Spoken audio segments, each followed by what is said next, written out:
Bonsoir. Ce soir, je vais vous présenter un petit multimètre.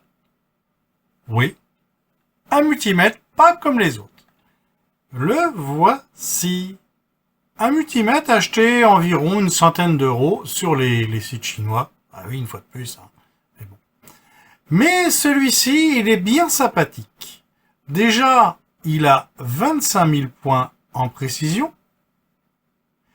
Mais la petite exclusivité est qu'il a une caméra infrarouge pour un prix très correct.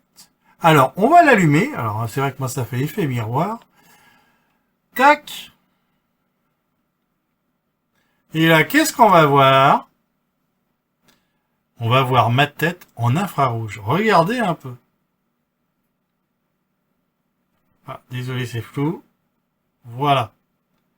Et si on regarde, on a donc trois indications de température, soit la température la plus froide de l'écran, de ce que l'on voit, 17 degrés, la température la plus chaude, 36 degrés, bah oui, c'est moi, c'est ma tête, et la température du point central. Vous voyez, si je mets ma main, voilà. Donc, je fais hop, partir, voilà. Et donc là, on voit donc parfaitement les différences de température. Donc, il y a bien évidemment tout un tas de réglages, de palettes, et ainsi de suite.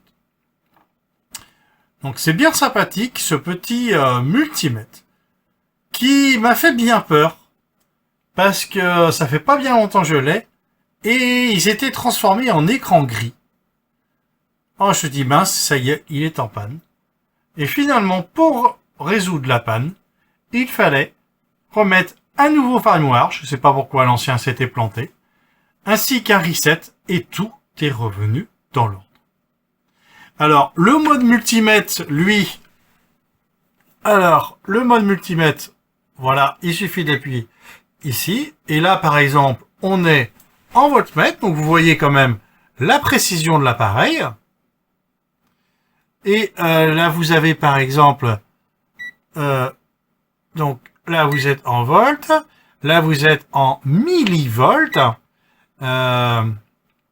donc en alternatif, en continu, mais on a également l'ohmètre, on a le capacimètre qui est, mine de rien, assez précis.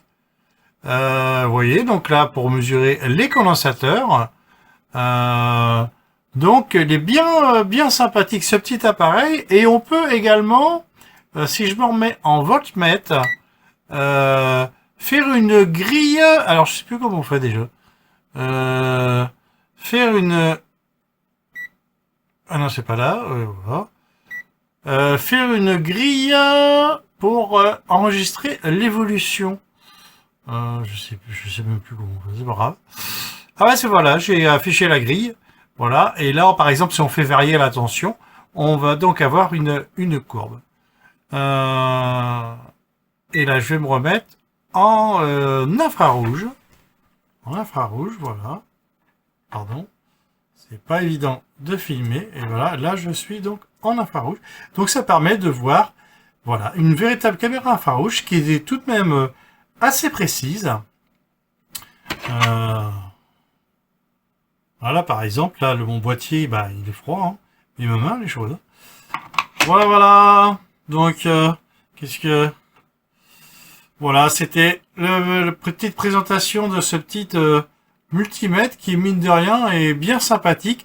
Et si des fois, la caméra infrarouge se plante, comme moi, c'est arrivé, une petite mise à jour du firmware l'a fait repartir. Allez, ciao, à la prochaine.